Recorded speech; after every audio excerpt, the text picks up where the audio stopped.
What's going on, everybody? Welcome to part 2 of my Chaotic Collection series. In part 1, I showcased all of my ultra rare creatures, and in part 2, I will show off the remainder of my ultra rares. If you haven't seen part 1, make sure to check it out in the description below. And without further ado, let's jump into it. First and foremost, for the battle gears, I have Stone Mail. This is a really good card in a lot of decks. I know a lot of people prefer Gigantum Trooper, but there are certain scenarios where Stone Mail is preferable. Secondly, we have Urshard. This card was a lot more popular in the Dawn of Perrin block. It really hasn't seen a lot of play outside of some War Beast decks and some fringe other decks.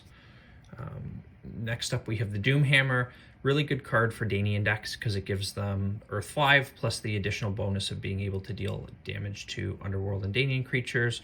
If the creature's in Underworld, the 50 power is nice, but there's better battle gear out there, so it does see some play. What's a little bit more of a combo card is Aggle Wings of Attraction. You'll see this with some sort of Ixik decks, or maybe something with Jintani, but doesn't see a lot of play outside of that. Here we have the Kurl Title Shard of the Crest, a really good battle gear that gives your creature Water 5, and then a Kurl can gain an additional 40 energy as well if you're running a lot of Fluid Morphers. As far as the Turn of the Tide Ultras go, there's 4 battle gears. Hornsaber, Dread Tread, Warriors of Awaki, and Scepter of Infernal Parasites.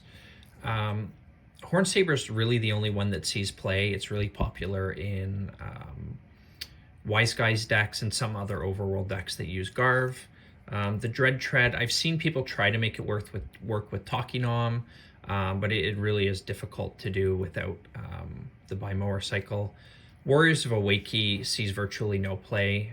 The Mopedians in general typically don't have a lot of Mujic counters, and so they're not in a position to abuse something like this. And it is loyal, so you can't run it in a mixed deck. Scepter of Infernal Parasites is one I don't see a lot of people using. I think that this is potentially a really good card, and a card that's probably unexplored, so I might be doing some decks in the future that run this. Last but not least, for the battle gears, I have 2 Zerium Armor. What can you say about Zerium Armor? It's probably the best battle gear of all time. It goes in every single one of my decks. It's just really, really good. Moving on to the Mujic, we have Song of Revival.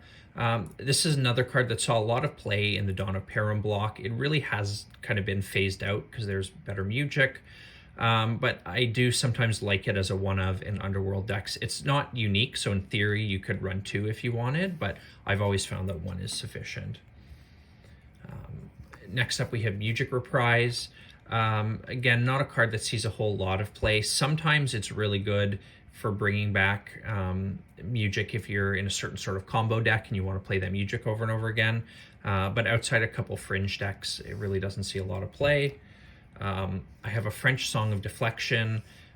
Much like the Warriors of Awaki, this is the problem of having 3 Mujic counters, and Mopedians generally don't have a lot of Mujic counters, so this card is really difficult to cast. Curse of the Gothika has basically been phased out ever since Heptad's Crown came into play in Silent Sands. Having to spend an entire Mujic card just to be able to cast Mujic of any tribe for 1 turn really isn't worthwhile anymore. Purge Dirge is a really cool card. I think this was shown in the TV show a little bit. Has the potential to do a lot of damage if you're running a Mandiblore deck with Infect. It does cost 3 Mujic counters, but with someone like Queen Alexia, that's not too difficult to pull off. What is perhaps one of the strongest Mujics around, Fighter's Fanfare, is really good.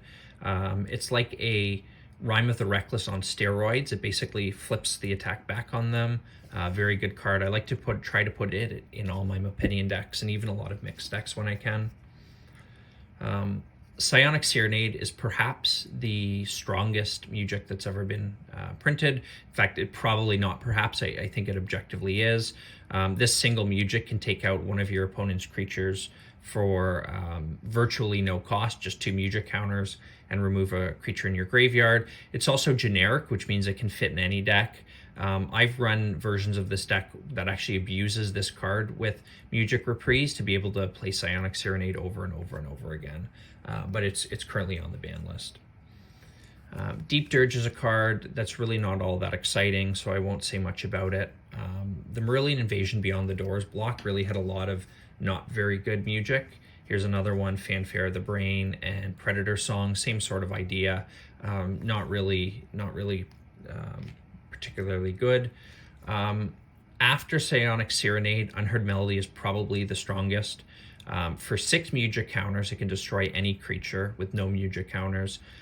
So this sees a lot of play in Fluid Morpher decks and some mixed decks that run Fluid Morphers, like the 5-Tribe Toolbox. It's understandable why 6 Mujic can be difficult to build up to, but a dedicated Fluid Morpher deck typically won't have a difficult time doing that. Moving on to attacks, we have Mega Roar. Again, this is a card that saw a lot of play in the Dawn of Perrin block, specifically with the original Chaor. If he got one with max speed and average wisdom, he could pull off a Mega Roar for a full 40 damage. That was just really good at the time.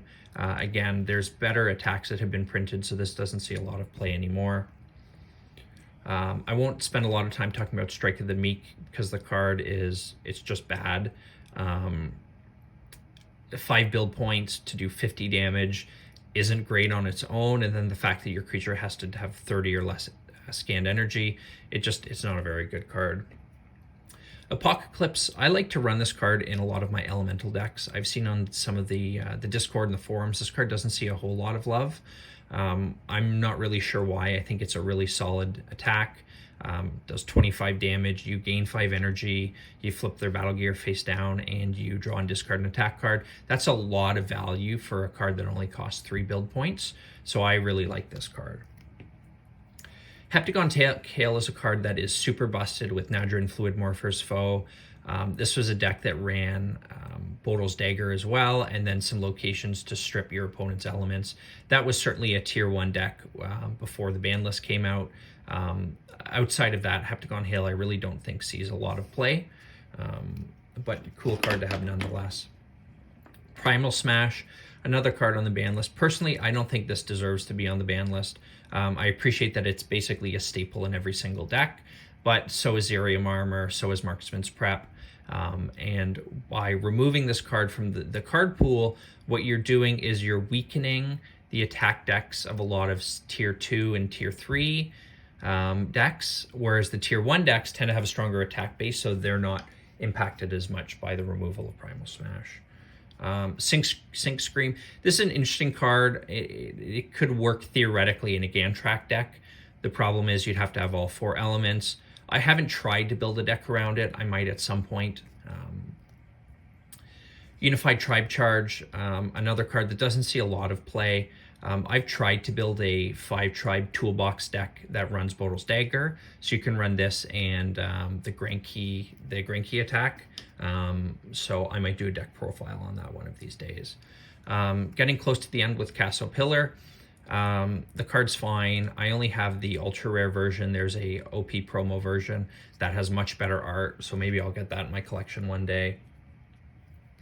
Lake Kenepo, very popular card in the TV show. Really good in Underworld decks because you'll win the initiative and Mujic can't be targeted, which means Refrain of Denial, those type effects don't do anything. So really good card in some decks. Carnival of Confusion is a really good card as well. Obviously, it's very strong in element decks because it doesn't disrupt you at all, and it could have the potential to disrupt your opponents. I've also tried it out in some other decks like Wise Guys or Dagger decks. I've had mixed success with it, so I don't currently run it, but certainly it's something I might look into later. Next up, we have Aparu's Jungle. Not really a great card. 50% of the time it just gets shuffled back, and the Mirage ability isn't very good, so it is what it is. Bodil's Arsenal, I think that this is, in my opinion, probably the strongest location of all time, maybe second. It's not on the ban list, whereas something like Drenicus Threshold and Prexor Chasm are. I just think Bodil's Arsenal is such a good card. There's so many ways to abuse it with different cards, like the draw skin, so I really like running it. Next up, we have Jade Pillar. This is a card from Beyond the Doors. This card didn't see a lot of play really until Smilden was printed, because he has an ability that he can spend a Mujic counter to basically negate the effects of any location. So if you're battling with him or any other creature, if you're about to pop off Jade Pillar, you can negate the effect, whereas if your opponent's about to do it, Jade Pillar does 50 damage to them. So that's a really cool combo. Next up, we have the Hunting Grounds. This is kind of a staple in a lot of Versus decks, because you're guaranteed to win the initiative, and then after combat, you can gain up to 3 Mujic counters, so that's a really good card. Outside of that, doesn't really see a lot of play. Glacier Plains, one of my favorite cards. I think it's the only card printed with an alternate win condition, other than possibly Aeon's flipped side, depending on how you score that.